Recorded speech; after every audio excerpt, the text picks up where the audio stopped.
बनाते हैं।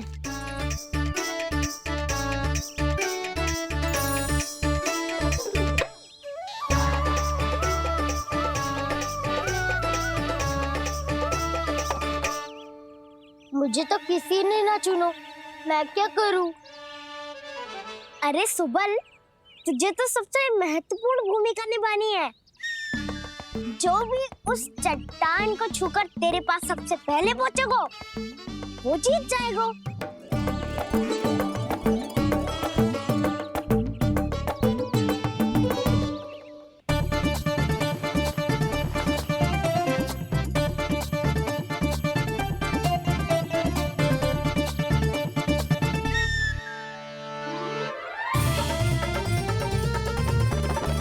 आरंभ करो।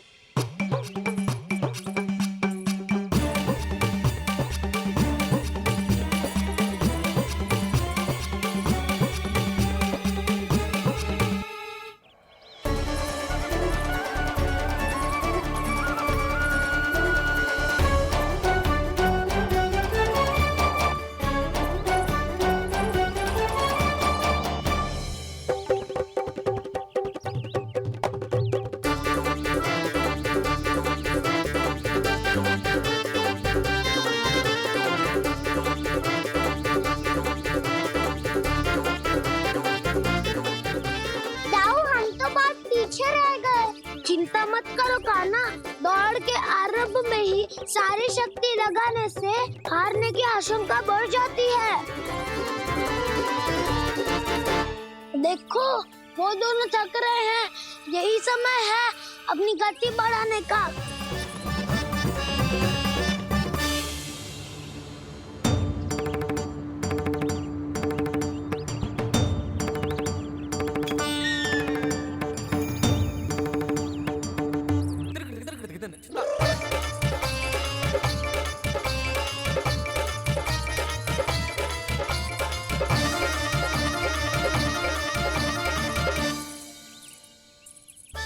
लो, हमारी जोड़ी सबसे पहले पहुंच गई।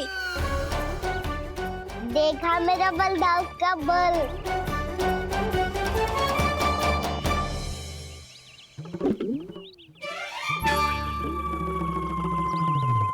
दाऊ, वो देखो।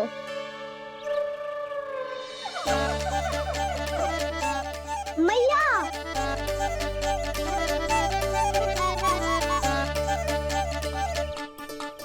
अपने परिवार या अपने सखाओं के साथ या किसी ऐसे व्यक्ति के साथ जिसे उसकी आवश्यकता हो, बांट लेना चाहिए ताकि सबके पास पर्याप्त हो और किसी को भी कछु कमी ना हो, किसी को वस्त्र के बिना रहना ना पड़े, भोजन के बिना सोना ना पड़े।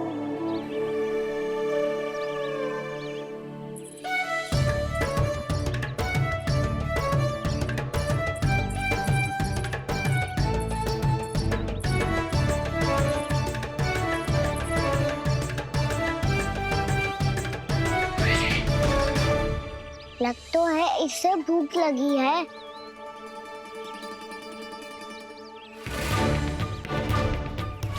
मेरी और क्या देख रहे हो? तुम्हारी पोटली में कुछ तो होगा, दे दो उसे। मेरे नैना मैया ने क्या की थी? जब हम किसी और को देते हैं ना, उससे अनेक गुना नारायण हमें वापिस कर देते हैं।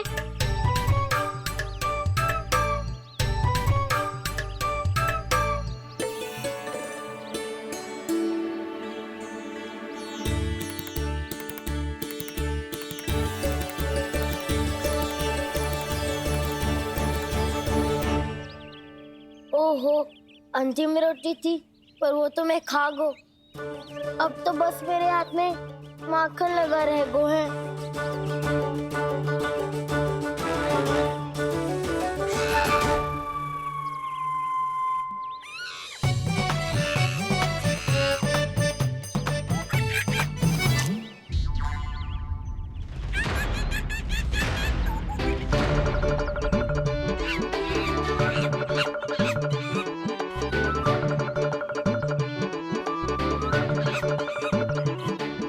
क्षमा क्षमा करना सखा। तुम्हें देने के लिए मेरे पास कुछ नहीं है। अब आप ही बताओ, कोई 2 गुना मूल्य देगो तो हम शीघ्र ही धनवान बन जाएंगे कि ना? पर कोई 2 गुना मूल्य देगो ही क्यों? हो सकता है कि उनके पास अधिक धन हो, या उनकी तिजोरी में सामान आ रहा हो, या फिर उन्हें भलाई करने का रोग हो। हमें तो आम खाने से मतलब है ना नंदराज। गुटली किनके, हमें क्या लेना देना। मैंने तो निर्णय ले लिया है कि उसकी सिर्फ मान लोगी। बस नारायण को साक्षी मानकर जब प्रण ही तो लेना है कि सारा का सारा दूध, घी, माखन अब से केवल उन्हीं को देना है मैंने। बस इतनी मांग रखी उसने? हाँ, आपको विश्वास ना हो रहा हो तो गोकुल में किसी से भी पूछ लियो। 2 गुना दाम दियो है परमानंद जी ने, इसलिए तो सबके सब आनंद के सागर में गोते लगा रहे हैं।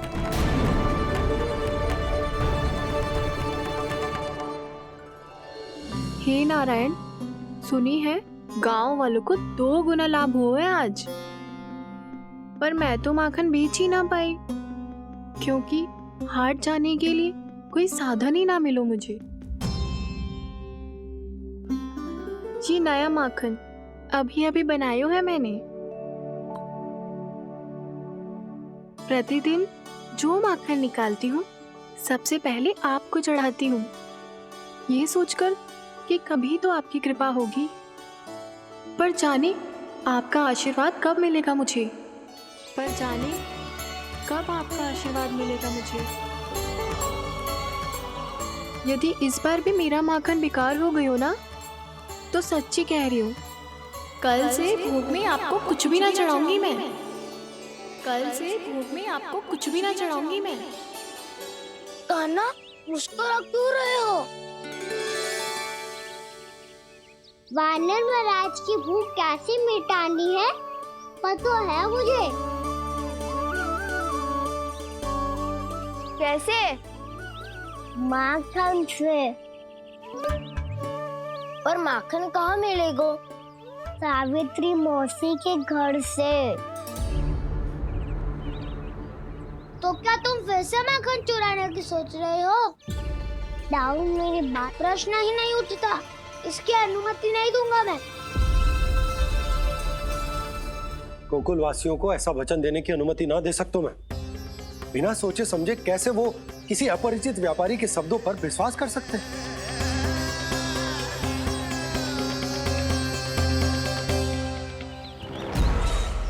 महाराज, गोकुल वासियों को अब धन के जाल जंजाल में फंसने से कोई नहीं रोक सकता। महाराज, मैं धन का ऐसा स्वाद चखा कर आया हूँ कि नंद चाहे जितना प्रयास करे, अब कोई भी गोकुल वासी उसके हित वचन सुनेगा भी नहीं। महाराज, ये बहुत गंभीर बात है, हमें सभा बुलानी होगी यशोदा। जशोदा जी, आप भी कुछ कहो ना नंदराज से। जे अधिक ही सोच रहे, इतनी चिंता करने की कोई आवश्यकता ना है। आवश्यकता तो है, तो उसका बाहर निकलना असंभव है, किंतु फिर भी अपनी दृष्टि चौकन्नी रखना और कान गोकुल में होने वाली हर हलचल पर, क्योंकि मैं नहीं चाहता कि उस छलिया विष्णु अवतार का कोई भी छल मेरे मार्ग का रोड़ा बन पाए। अवश्य महाराज।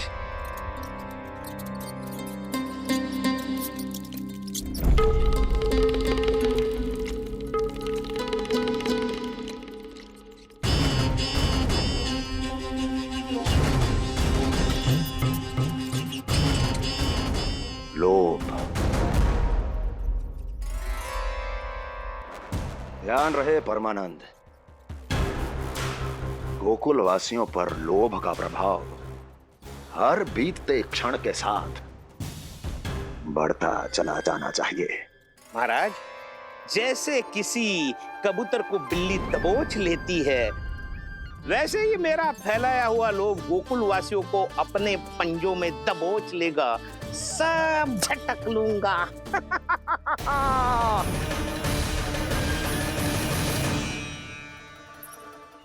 इससे पहले कि माखन पीला पड़ जाए, उसे आंच में तपाकर घी निकाल लेना चाहिए ना, तो पूरा का पूरा माखन बिगड़ जाता है।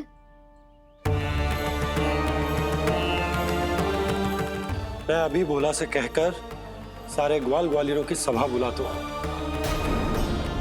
मुझे सबसे बहुत महत्वपूर्ण विषय पर बात करनी है।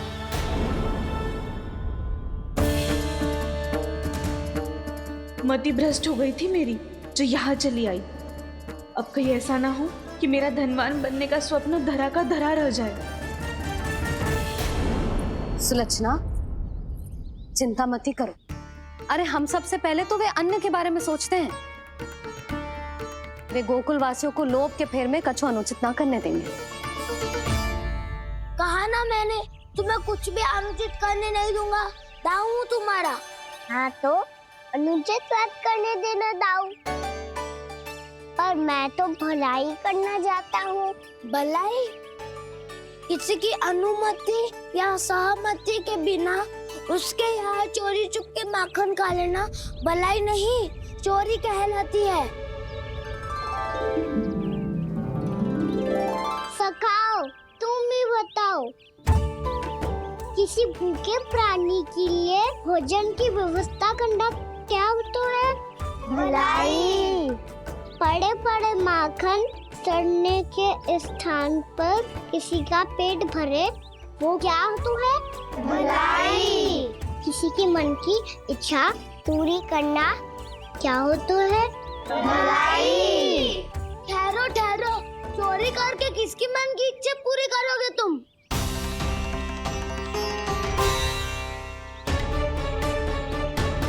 और किसकी दाऊ? स्वयं सावित्री मौसी की। वही तो चाहती है कि मैं उनके घर आऊं और ढेर सारा माखन खाऊं।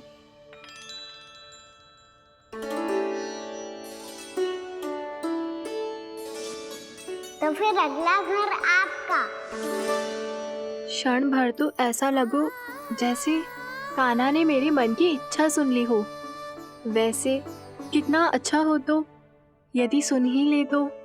तुम्हारे कहने का अर्थ है कि सावित्री मौसी चाहती थी कि तुम उनके घर भी जाओ, जैसे जानकी के घर गए थे। ये बात तो उन्होंने भैया के सामने भी कही थी कि मैं उनके घर जाऊं। ये तो उनका सौभाग्य होएगा। किसी का सौभाग्य बिगाड़ते इतने बुरे ना है हम। ये बात तो सही कही है। मुझे भी कुछ अनुचित ना लगता है इसमें। तुम तो सत्यवादी हो मधुमंगल, तुम्हें क्या लगता है? अब बोल भी दो, वानर महाराज भूखे हैं। वानर महाराज से अधिक भूखा तो मुझे तू लग रहे हो।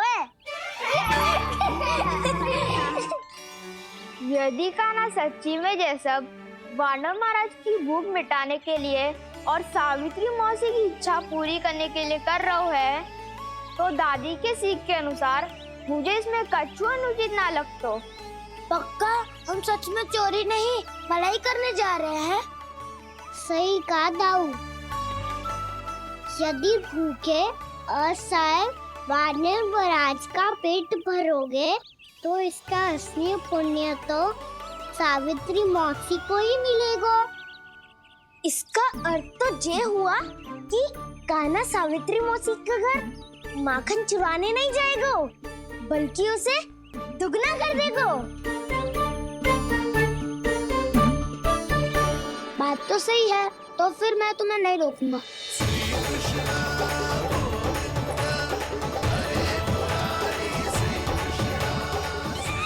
पर इस बार हम तुम्हें अकेले न जाने देंगे सखा।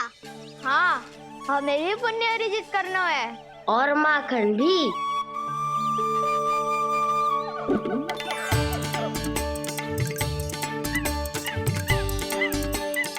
लगता है देव वानर महाराज भी हमारी टोली में सम्मिलित होना चाहते हैं। तब तो ये सबको ये कला सिखानी पड़ेगी। सही कहा सका।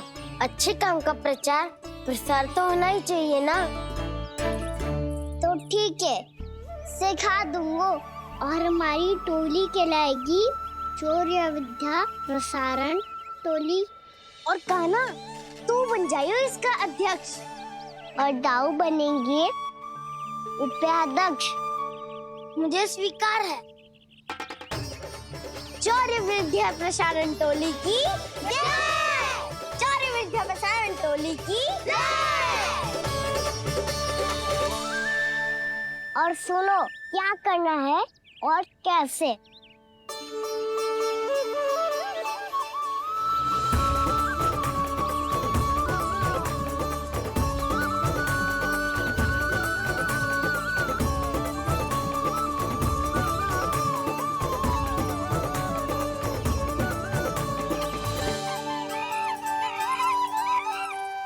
आया कन्हैया रे आया रे माखन का चोर,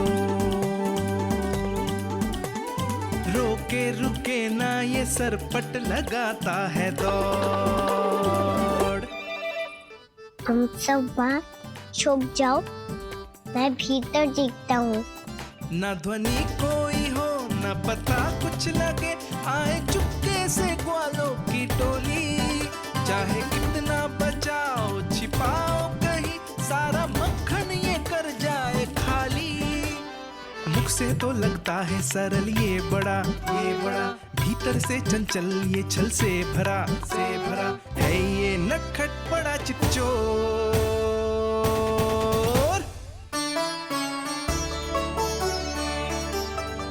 इतनी ऊपर टांग रही हो माफी।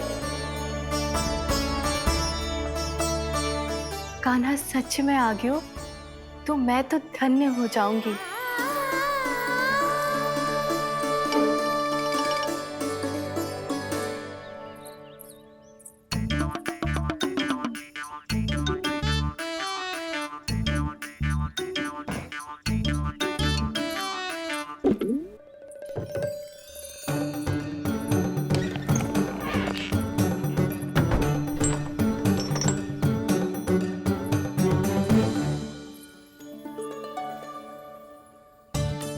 मन तो करता है सारा दूध दही माखन उसे बुलाकर अपने हाथों से खिला दूं।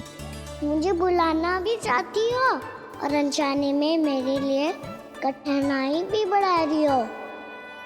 पर मेरे यहाँ क्यों आएगा कान्हा? इससे अच्छा तो यही होगा कि कल माखन बेचने के लिए कहीं से सकट का प्रबंध कर लूं।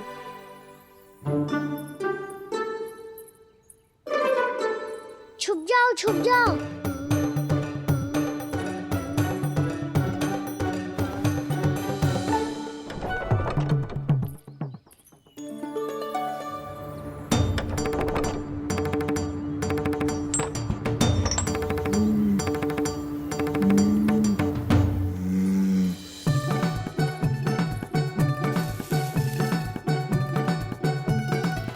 वैसे भी वो ठहरा राजकुमार, एक साधारण गोपी के यहाँ का माखन काहे खाएगो। तू भी बावली हो गई है सावित्री। कान्हा आना भी चाहे तो इतनी दूर आएगा कैसे?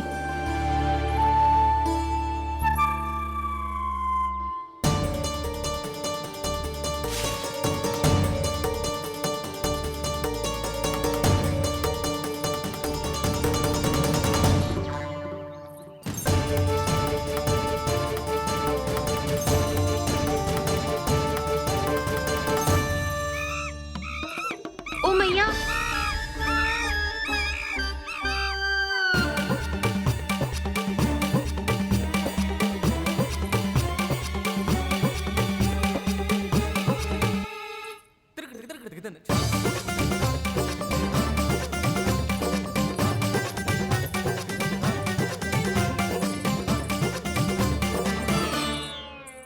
सब खड़े हो जाओ।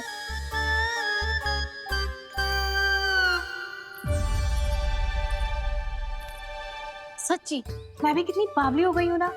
जब नंदभवन की ओर जा ही रही हूँ तो कान्हा के लिए थोड़ा सा माखन ले जाती हूँ।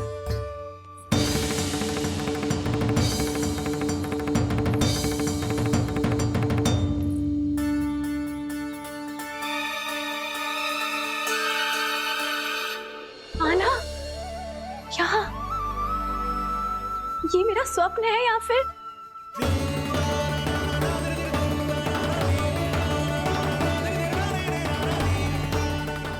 ये सारे बालक यहाँ क्या कर रहे हैं कान्हा के साथ? क्या जानकी सत्य कह रही थी? कान्हा यहाँ पर माखन चुराने आया है। मुझे स्वयं जाके इसे माखन खिलाना चाहिए। चलो, सावित्री मौसी के वापस लौटने से पहले मैं कार्य समाप्त करके वापस भी जानू है। कोई पकड़ी मत जाना।